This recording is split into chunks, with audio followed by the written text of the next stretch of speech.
Hi there, my name's Anna and I'm going to take you through Fluid Art Fantasy Dutch Pour, and we are going to be doing it in the style of Daryl Trompy.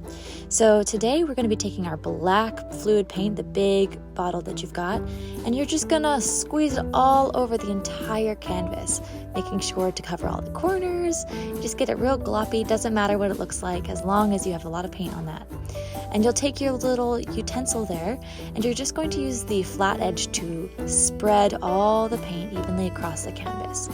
You want it to be as glossy and nice as you can make it, making sure you're covering every little bit of that canvas. Even though it's already black, you want to make sure the whole canvas is wet, and that means that your colorful paint can glide easily across it and go where it needs to. So we're just spreading.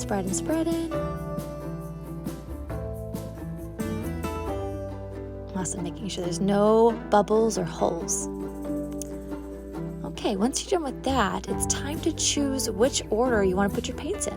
So you can really choose any order that you'd like. I like to do dynamic colors. So I like to do a dark color and then a light color and then a dark color and a light color. This time I'm choosing to do red, white, blue, and then yellow. And we're just going to shake up that paint and pour it in one diagonal line. Going nice and easy today, just one diagonal line. Doesn't have to be perfect. You'll see my line will not be perfect. There we go across. And if you miss any bits, you can just put a little dot there. Doesn't really matter too much what it looks like. It doesn't have to be perfect. It can be a little bit messy. And we're going to try a light color next. And you want to put this paint just right on top of the line underneath it. Again, does not have to be perfect, doesn't have to look pretty, just to let it sit on top of the other color. Now we're going in with a darker color. Again, just right on top. And now, you see, I'm doing like a little bit of a different design with that, where I put blue only in certain sections, and that's just because I wanted a little less blue than I wanted red, yellow, and white. Sometimes certain colors tend to overtake the painting, but you just kind of learn your colors through trial and error. I kind of felt like I wanted a little bit more red in this painting, so I just put little dots, and you never know, they might show up, they might not. And I think I was feeling like I put a little bit too little of blue in there, so I put some more blue on top too. Okay, now you want to take your black and do little lines outside of your color just to give it some extra paint to really just smear out nicely over. You want it to be able to just flow right over top of some really wet paint. So now's the fun part. We're going to take our straw and we're going to blow the paint over, all the colorful paint out over the black paint.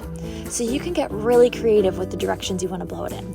I'm kind of going for the corners first, blowing it out.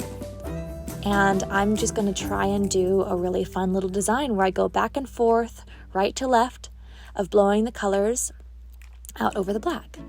And it kind of tends to create some really cool shapes. You can really play with this. You can do it all to the right, all to the left, all up, all down. It really just depends on what you want to do. Have fun with this.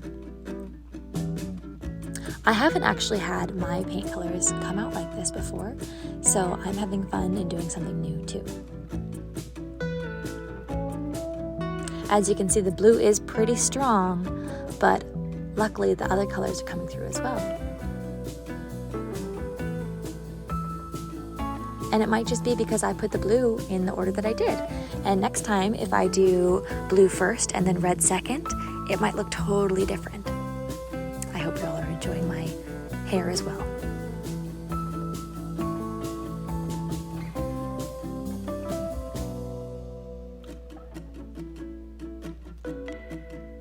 All right, so we've got the baseline all finished. The blowing out of all the paint is all done. So while we wait for it to dry, usually take about a day or two. You can look at the details here.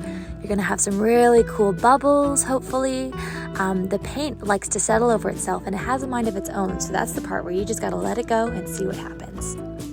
But we can cut in the meantime. So while our paint is drying, we can take all of our pictures and we can cut them out. All right, so now that we've cut everything, now's the fun part. So our paint and our canvas is totally dry, and we're gonna have fun taking all the different pieces and just figuring out what we like. And there's no rules here. You can do whatever you'd like. You can use one piece, you can use 10 pieces, you can do as many pictures as you'd like to put on. And it's really fun because, you know, depending on how you lay your pieces down, the whole composition of the painting changes. And that's kind of the magic of Daryl Tropy's work, is that even though he has a beautiful background, the way he overlays his neon photographs over top of it with a black outline totally changes the feeling of the picture. So I'm just playing, seeing what I like. Oh, that one's cute. Seeing what I like, you know, different color combos with my paints, and everyone's will look different because if you layer your paint differently, different colors will come through. And so that really pops out the different colors of the painting as well as the photos. I love the cute little frogs. So there's so many options of what you can do. Feel free to just have fun, let your creativity fly, and see where it takes you. You never know what combos you might like best. Don't be afraid to do something a little different from what you normally might have chosen. Cute! All right, well, we have all kinds of combos. Hope you enjoyed. Good luck!